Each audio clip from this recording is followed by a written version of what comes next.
qu'est-ce que j'aime bien de me promener dans la forêt, moi. Toi, mon ami, tu vas passer un sale quart d'heure, hein? Tu te tiens déjà plus bien sur tes quilles. Madame, monsieur, amis téléspectateurs à la main verte, Francis et Priscilla n'ont rien trouvé de mieux à faire que de prendre leur congé maladie en même temps. Bref, c'est moi qui vais devoir faire les bricolages, que ce n'est pas mon fort avec mes deux mains gauches. Soit, coupons une branche avec ma cisaille de l'espace, mais une seule, hein, on ne va pas défigurer toute la forêt de Soigny non plus. Eh ben finalement, j'ai tout coupé. Regardez-moi ce beau gros fagot qui ferait pâlir plus d'un bûcheron. Avec ça, on peut par exemple confectionner un urinoir pour belette. Suivez-moi jusqu'à mon établi. Oh que c'est gai. Alors première chose, déplier son gros mètre, que ça ne sert à rien, puisque de toute façon on ne sait plus lire les chiffres.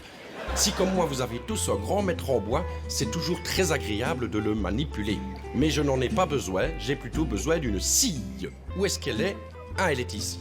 Attention de ne pas scier le mètre à la place de la branche, sinon c'est foutu. Allez, et hop, tombé. Je ne sais toujours pas ce que je suis en train de faire, mais enfin on va mettre de la ficelle rouge autour de tous les bouts de bois, à mon avis ça peut être beau. Je me concentre fort, hein. Je vais quand même reprendre mon mètre parce qu'il me semble que tous les bois n'ont pas la même longueur. Regardez, ça ne ressemble à rien. Maintenant je vais le déplier, qu'est-ce que c'est donc? Eh mais c'est beau quand même, on dirait un sapin de Luc Noël.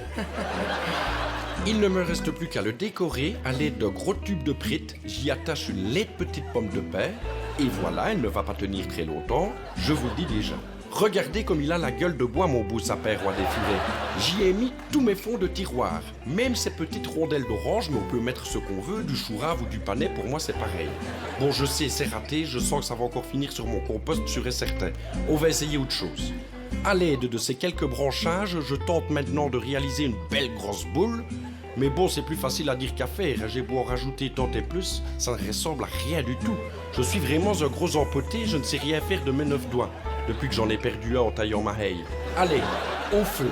Attendez, ce n'est pas fini. Qui dit Noël dit bûche. Je vais donc vous préparer votre dessert pour la nuit de la Saint-Sylvain.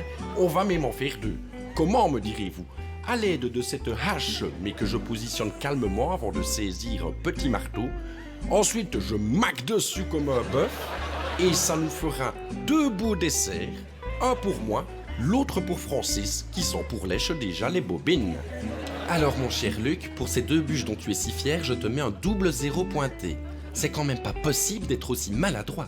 Je te propose de rattraper le coup avec ma grande copine Priscilla et surtout beaucoup de rigueur. On va te montrer Hop, tu ne vas rien nous montrer du tout, l'émission est terminée. À la semaine prochaine.